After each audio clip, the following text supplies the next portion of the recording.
نبي يوسف عليه الصلاة والسلام وحوده أبيس وحوده يا بني لا تقصص رؤياك على إخوتك فيكيدوا لك كيدا إخوة وراها يا هؤشي سرت هذا يروح أرتي يريد هذا هؤشي محايا لي أيا كحس دايان ونك.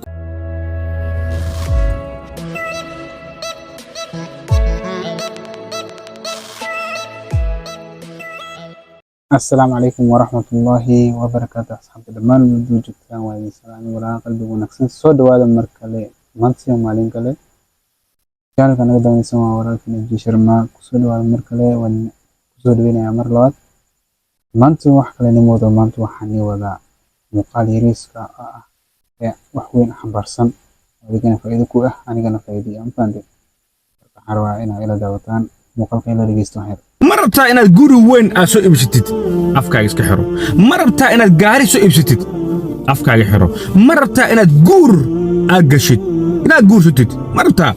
أفكار حرو مربتا مشروع أما بزنس هولو وين إناد جشيد أفكار حرو محايا لي سرتاس أردن أدية أقوى نيسد أردت همبيجا إنو جارو وحاليا وسرتا يهولها سقف قلدن إنو قعنت كغدعو وقف كاس إنو كوحس دو أما سرتا كاستعماله محايا لي نبي يوسف عليه الصلاة والسلام وحوده أبيس وحوده يا بني لا تقصص رؤياك على إخوتك فيكيدوا لك كيدا إخوة وراها يا هؤشي سرت هذا يروح أرتي يريد هذا هؤشي محايا لي أيا كوحس دايان ونكد ليان ومغلسة ابنها لو ذاك سرت هذا أبي لا يقوها qofna la wadaagin sir waxa waaye hadii iyo saxibka ama qofku kugu dhow oo ku aaminsantahay ama isku kalsoon tahay amal ayaa laga wadaa way ku bahdilayaan marka waxa loo baahan yahay sirtaada qof adiga khair kula jecel qof aad aaminsan tahay qofkaas la wadaag kow labada waxa sameeysaa waxa ka bilowda kow mar walba marka shay aad sameynaysid marka amal aad ku dhaqaaqaysto waxa sameynaysaa salaatul istiqaara laba rakcad kow maalintii 2 3 4 5 laba rakac oo salaad ah marka salaadaha caadiga sunnada ka soo baxdid kadib salaada kale oo maaragtay laba rakac oo sunna ah laga wadaa ku celcelay markaas wixii dhan ku kala cadaynaysaa waadax ay ku noqonaya istiqaarna ka tagin rabbil alamin tawakkal saaro mar walbana allah ha hilmaami waayo waa Allah ku abuurtay meel lagu tii karo ma jiro meel walbo dib walbo ku haysta waxa ku fiican in laba rakac oo salaad ah alla bariga ku saxsta wax walba iyo rafad wax walba qaystana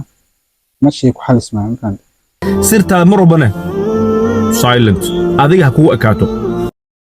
yani sirta adiga kaliya ku akaato ama saaxiibka hadii aad hayn karin saaxiibka ku la wadaag dikada hena adiga allah silent ku soo ama hooyo ama aabo cid kale muhiimay qashinka saar insha Allah taala assalamu alaykum warahmatullahi wabarakatuh marka muuqaalkaas nagu eegyahay waa run hadii hooyada aba la wadaagi karin idna kala la wadaagin waayo dadku lismaaminay xiligan la joogo yalaamina xiligan la joogo la cabsad